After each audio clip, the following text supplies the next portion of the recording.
도시국가라고 생각하시면 돼요. 교과서 218페이지 보면 같이 이제 먼저 선생님이랑 이거 정리하고 교과서 볼게요. 자, 도시국가 폴리스가 건설이 되는데 그냥 나라를 만들면 되지 왜 이런 도시국가라는 특이한 게 나왔냐. 그러니까 도시국가라는 거는 흔히 말하면 광주가 도시면서 하나의 국가다. 뭐 대전이 도시면서 하나의 국가다. 부산이 도시면서 국가다. 근데 우리는 같은 나라다. 이런 생각을 갖고 있는 거거든요. 이유가 있습니다. 여기 보시면 진짜 중요한 포인트예요. 산지가 많고, 그러니까 높아, 산이 많고 해안선이 복잡해서 통일 국가를 만들기에 지형적으로 어려움이 많습니다. 하나의 나라 만들고 싶지. 근데 그게 어렵다. 왜? 생긴 게 이렇게 생겨서. 그래서 결국에는 도시끼리 따로따로 국가를 만들지만 하나라는, 자기들이 그리스라는 이런 의식은 있습니다. 자, 도시 구조 중요해요. 중심부하고 중심부가 아닌 곳으로 나뉘는데 중심부에 등장하는 건 바로 1번에 한번 써보세요. 아크로폴리스입니다. 여기 써볼게요.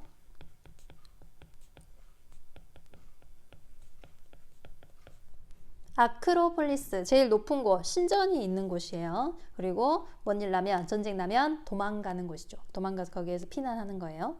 그리고 그 밑에는 아고라라는 곳이 있습니다. 시민들이 모여서 자신의 생각을 이제 얘기하는 거죠. 되게 시끄러운 곳입니다. 공공시설이나 시장 같은 것들이 있습니다. 근데 아까도 내내 말했지만 따로 도시국가를 형성을 하지만 우리는 하나의 민족이야. 동족의식. 같을 동, 민족. 민족이 같다. 이런 생각을 해요. 왜? 자기들은 헬레네스라고 헬렌의 후손이라고 생각을 합니다. 그러니까 우리는 이제 시작이 같다. 이렇게 생각을 하고 자기네들 같은 말을 쓰는 사람들을 헬레네스라고 하고 그렇지 않은 사람들은 이제 야만인, 이민족 이렇게 생각을 해요. 그리고 4년마다 올림피아 제전, 요즘 따지면 올림픽과 유사한 거죠. 이걸 같이 합니다. 자, 중요한 이 폴리스 중에서 이 도시국가 중에서 아주 유명한 게 바로 아테네와 스파르타입니다. 한 번쯤은 다 들어봤을 것 같아요.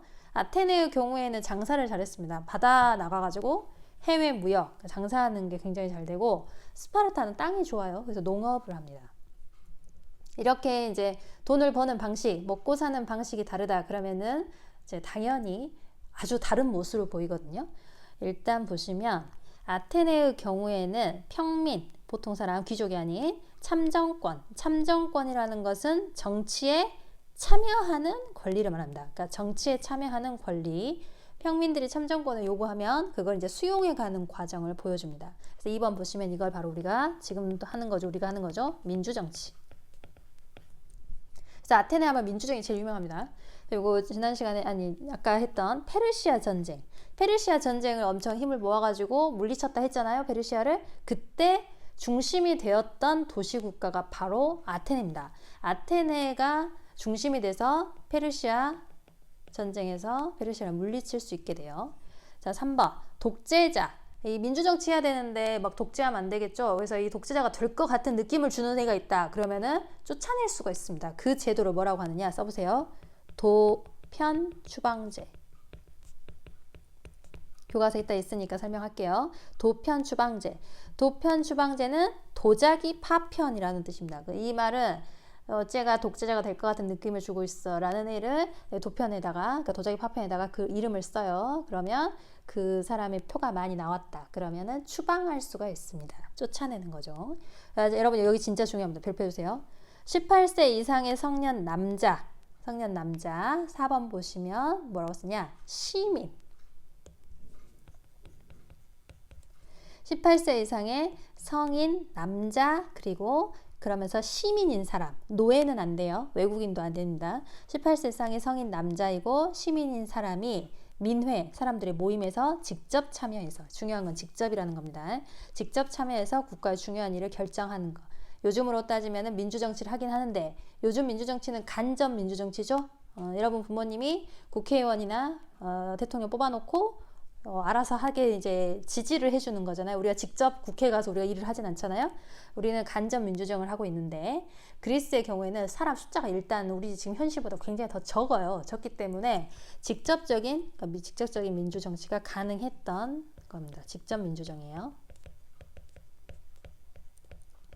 근데 이제 여기서 잘 보셔야 될 건 누구는 안 된다고? 누구는 안 된다고? 그죠? 여자, 그리고 노예, 그리고 외국인은 참정권이 없습니다. 이거 중요한 별표 주세요. 다 되는 것 같지만 안 돼요. 부녀자, 여자, 노예, 외국인은 정치에 참여할 수 없습니다. 그리고 대부분의 공직자는 추첨으로 이제 결정이 됩니다. 그래서 집안이 잘 살거나 뭐 이런 게 상관없이 그냥 추첨을 해서 공평한 기회를 주고 추첨을 해서 내가 공직자가 돼서 나라의 일을 해야 된다. 근데 나는 먹고 살아야 되는데 나 일해야 되는데 이러면 안 되겠죠. 그래서 돈도 줍니다. 수당제 써두세요. 수당을 주고 그리고 한 번 하면 뭐 100년 만년 하는 게 아니에요. 기간도 정해져 있습니다. 임기제. 임기라는 거는 임기가 있다는 거죠. 이때까지만 해라 하는 임기도 정해놓습니다. 수당제, 임기제, 추첨제 중요해요. 다시 한번 써볼까요? 수당제, 임기제, 추천제. 자, 이제 스파르타 가볼게요. 스파르타의 경우에는 왕이 특이하게 2명입니다. 왜 2명이냐? 한 명은 만약에 전쟁이 났다. 그럼 전쟁터에 나가야 됩니다. 그리고 나서 나머지 한 명은 국내에 남아있는 거예요. 그래서 이렇게 전쟁을 항상 대비했던 민족이 스파르타예요. 그리고 소수의 귀족들이 정치를 장악합니다. 국가의 중대사는 역시나 5번. 여기도 민회가 있습니다. 민회에서 결정을 해요. 이 민회라는 것은 시민들의 모임인데 스파르타는 시민의 수가 굉장히 적습니다. 굉장히 적고 시민의 지배를 받는 노예의 수가 훨씬 더 많습니다. 그러다 보니까 이 적은 시민이 많은 노예를 이렇게 눌러야 되잖아요. 그러니까 이 군사적인 힘이 굉장히 중요해져요. 시민들의 군사력이 이 스파르타를 지킬 수 있느냐 없느냐의 이제 중요한 기로이기 때문에 시민들의 군사력을 굉장히 중요하게 생각합니다.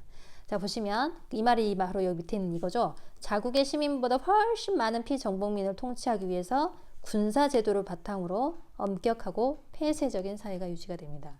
전쟁을 위해서 이제 나라 유지가 전쟁을 통해서 나라가 유지가 된다. 자, 쇠퇴 둘 다 망해가는 과정을 보세요. 둘이 다 관련이 있습니다. 자, 일단 페르시아 전쟁 했죠. 페르시아 전쟁 때 누가 제일 열심히 일을 해가지고 막 페르시아를 물리쳤다고? 그죠? 아테네라고 했죠. 한마디로 아테네가 열심히 일을 했기 때문에 한 일이 많기 때문에 페르시아가 물러간 이후에는 아테네가 제일 잘 나갈 수밖에 없는 거죠. 자, 그때 아테네를 중심으로 동맹을 맺습니다. 그 이름이 바로 델로스 동맹이에요. 델로스는 그 그리스에 있는 섬, 지역 이름입니다. 델로스 동맹이라고 하는데 자꾸 아테네의 이제 세력이 성장을 하다 보니까 당연히 스파르타 입장에서는 위협을 느끼게 되죠. 그때 스파르타는 자신이 있는 동네, 자기가 있는 반도, 지역 이름이 펠로폰네소스입니다. 펠로폰네소스 반도라고 하거든요. 이 펠로폰네소스 반도에서 동맹을 만듭니다. 이게 바로 펠로폰네소스 동맹. 둘이 이제 결국엔 싸워요. 한마디로 델로스 동맹하고 펠로폰네소스 동맹하고 싸움이 붙었습니다. 그걸 바로 6번 펠로폰네소스 전쟁이라고 그래요. 6번에 쓰세요. 이거 펠로폰네소스 전쟁. 입에 잘 안 붙죠. 펠로폰네소스 전쟁. 입에 잘 안 붙어요. 그러니까 자주 써보고 말도 막 해보셔야 됩니다. 펠로폰네소스 전쟁. 누가 이겼어요? 전쟁 많이 해보고 군사 중요한 나라 당연히 그렇죠. 스파르타가 이겼습니다. 근데 이제 문제는 그리스 안에 있는 아테네와 스파르타 둘이 막 죽도록 싸우고 스파르타가 이기긴 이겼는데 문제는 둘 다 이렇게 전쟁 끝내고 나서 약해져요. 그리고 테베라는 지역에서 약해진 그리스를 한번 꿀꺽했다가 결국에는 전체적으로 나라가 약해집니다. 이 약해진 나라가 나중에 마케도니아한테 꿀꺽 먹히게 되는 거죠. 나중에는 결국에는 아까 알렉산드로스 나왔죠? 알렉산드로스의 아버지 필리포스 2세라고 합니다. 마케도니아한테 결국에는 망해요. 써주세요. 마케도니아에게 멸망을 당합니다. 마케도니아에게 멸망당함. 자, 문화도 잘 보셔야 됩니다. 문화 중요해요. 그리스의 문화의 가장 중요한 특징 중에 하나는 그리스의 문화는 누구 중심이에요? 인간이 중요합니다. 인간. 그리스 로마 그 신화 보면은 다 신들이지만 사람 모습을 하고 있죠. 뭐 외모도 일단 사람이고 사람 모습을 똑같이 하고 있고 뭐 누구 좋아하고 사랑하고 증오하고 미워하고 뭐 바람피고 애기 낳고 이런 거 다 인간 같잖아요. 그래서 굉장히 똑같습니다. 인간 중심의 문화를 보이고 있는 게 그리스 스타일입니다. 문학으로는 유명한 게 바로 호메로스. 호메로스는 한 명의 사람이다라고 하기도 하고 여러 명의 사람이다라고 생각하기도 합니다. 일단은 사람을 지칭하는 거예요. 호메로스. 자, 호메로스가 만들었다고 알려져 있는 일리아드와 오디세이. 일리아드 또는 오디세이 이 내용은 한번 읽어보세요, 여러분은. 그리고 연극. 연극도 유명합니다. 읽어보시고 건축.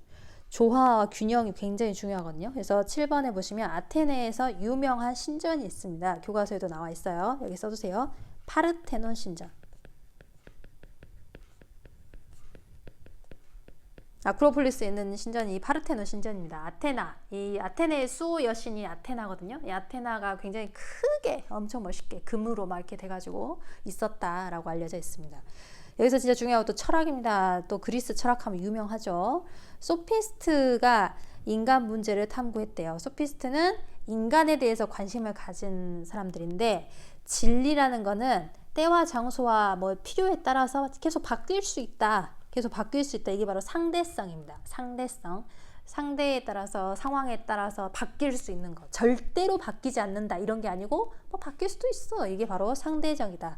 얘기하거든요. 그런데 그거에 비해서 여러분 다 아는 유명한 철학자는 그렇지 않다. 절대적인 진리가 있다라고 주장을 하죠. 그게 누구예요? 그죠. 이게 바로 소크라테스입니다. 소크라테스는 절대적인 진리를 주장하죠. 여러분 다 아는 말. 뭘 알아라? 너 자신을 알아라. 너 자신을 알라. 너 자신을 알라에서 뭘 알라고 했죠? 여기서 중요한 건 뭐냐면 너 자신이 모르고 있다는 걸 알아라. 즉 너의 무지함에 대해서 알아라. 모른다. 모르는 것부터 인정하는 게 이제 배움의 시작이죠. 다음 플라톤 유명하죠. 제자. 그리고 아리스토텔레스도 유명하죠. 인간은 사회적 동물이다. 읽어보시고 여기에서 보시면 역사니까 당연히 역사학자 중요하겠죠. 헤로도토스는 페르시아 전쟁을 책으로 남긴 사람이고 별명이 있습니다. 바로 뭐다? 역사의 아버지. 그리고 투키디데스도 유명합니다. 투키디데스의 경우에는 펠로폰네소스 전쟁을 기술했습니다. 자, 이후에 세계를 한번 봐볼게요. 9번에 쓰실 말은 바로 헬레니즘입니다. 아까 그 아테네 사람들, 그리스 사람들이 자기들을 헬레네스라고 했다 했잖아요. 그리스 전체적으로 자기들을 헬레네스라고 부르는 건 헬렌의 후손이다. 근데 그리스가 결국에는 마케도니아한테 먹히고 이제 나라가 사라졌겠죠. 근데 이 마케도니아의 필리포스 2세의 아들이었던 누구? 알렉산드로스가 계속해서 동쪽 방향으로 땅을 넓혀갑니다. 그러면서 자기가 원하는 제국을 만들죠. 도시도 만들고. 그러면서 그리스 문화를 그 만들어 온 도시에다가 이렇게 떨어뜨리게 되겠죠. 그리고 그 지역의 문화하고 같이 이제 손을 잡고 짬뽕이 되는 거. 그게 바로 우리가 아는 헬레니즘이라고 합니다. 헬레니즘. 한마디로 헬레니즘은 그리스의 문화가 동방 방향에 영향을 미쳐서 만들어내는 것이다 라고 생각하시면 돼요. 자, 한번 보세요. 여기 보시면 알렉산드로스가 멀리 떠나는 게 원정이죠. 원정을 시작해서 로마가 이집트를 정복해서 이제 아예 로마 제국이 만들어지는 그 300년 그 시기까지 이집트 정복. 여기서 말하는 이집트 정복은 누구냐면 클레오파트라 들어봤죠. 클레오파트라가 이제 로마한테 패배하면서 이집트가 넘어갑니다. 그때까지가 이 300년을 우리가 헬레니즘 시대라고 부릅니다. 이 특징은 뭐냐? 그리스 폴리스의 혼란, 마케도니아의 세력 확대. 근데 마케도니아에 누가? 알렉산드로스가 자꾸 동쪽으로 정복 활동을 했다 했죠. 동쪽으로 어디까지 가냐면 인도까지 갑니다. 인도의 그 인더스 강 유역까지 갔다가 찍고 가죠. 그래서 이 인더스 강 유역까지 찍고 갔을 때 인도가 통일된 왕조가 없었기 때문에 알렉산드로스를 제대로 막아내지 못했죠. 그리고 알렉산드로스가 떠난 이후에는 통일된 나라 필요하구나 라고 해서 등장했던 나라가 바로 그 유명한 마우리아 왕조였죠. 배웠어요. 마우리아 왕조. 자, 그리스를 완전히 제압했어요. 누가? 마케도니아의 필리포스 2세 그리고 알렉산드로스가. 그리고 동방 원정에 나섰다. 자, 유럽, 아시아, 아프리카까지 찍는 대제국을 건설합니다. 근데 문제는 오래 못 갑니다. 알렉산드로스는 빨리 죽어요. 그리고 나서 이 제국은 마케도니아, 시리아, 이집트로 다시 찢어지게 됩니다. 그리고 나서 로마에 먹히게 된다. 즉 알렉산드로스가 이제 동쪽으로 떠나면서 그 사람은 죽고 제국은 세 개로 분열이 됐지만 이 사이도 전부 다 포함을 해서 우리가 헬레니즘 시대라고 합니다. 자, 중요해요 여기. 볼까요? 헬레니즘 문화 간단히 정리할게요. 자, 10번 힘내세요 여러분. 여기 보면 아까 누구? 그죠? 알렉산드로스 다 한 겁니다. 알렉산드로스가 동쪽 방향으로 멀리 떠나서 원정을 나갔어. 정복지가 아니고 정복지예요. 죄송합니다. 정복지에 그리스의 문화를 보급하고 그리스 문화와 그 동네의 동쪽 방향 문화가 융합, 이제 섞이는 거죠. 이 말은 그리스 폴리스라는 조그마한 나라에서 이제는 벗어났다는 거예요. 보다 개방적인, 나는 이렇게 큰 세계에 사는구나. 써보세요. 세계 시민주의. 세계 시민이라는 것을 인식하게 됩니다. 한마디로 이전의 폴리스라는 거에 대한 개념은 약해지고 엄청 큰 나라의 개개인으로서 하나의 나, 이것 즉 개인적인 성향이 두드러지게 되는 시기입니다.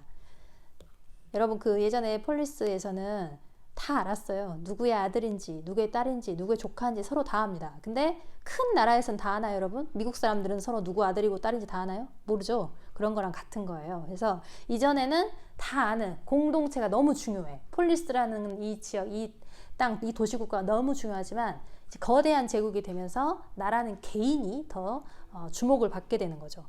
자, 발달한 분야 철학입니다. 스토아 철학 별표해주세요. 이거 잘 나옵니다. 스토아 철학은 개인의 행복 그리고 금욕주의, 하고 싶은 거 있으면 참으라는 거죠. 그리고 굉장히 좀 체계적이거든요. 나중에 로마 사람들도 되게 좋아하는 게 스토아 철학입니다. 그리고 에피쿠로스 학파 사람 이름이에요. 에피쿠로스. 스토아의 경우에는 회랑을 뜻합니다. 베란다 같은 거 말하는 거거든요. 그러니까 돌아다니면서 자기 생각 이야기하다가 나온 거기 때문에 스토아 철학이라고 하고, 에피쿠로스는 사람 이름입니다.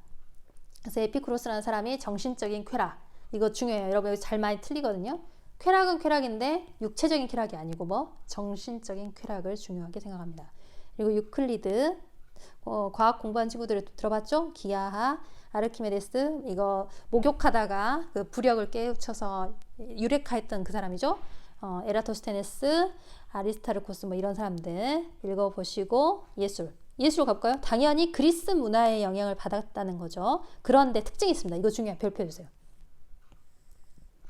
그리스 문화보다 더 사실적이고 더 육감적이고 육체적인 표현을 더 강하게 합니다. 활동적이고 마치 살아 움직이는 것처럼 행동하는 게 바로 헬레니즘 스타일입니다. 자, 로마 한번 가볼게요.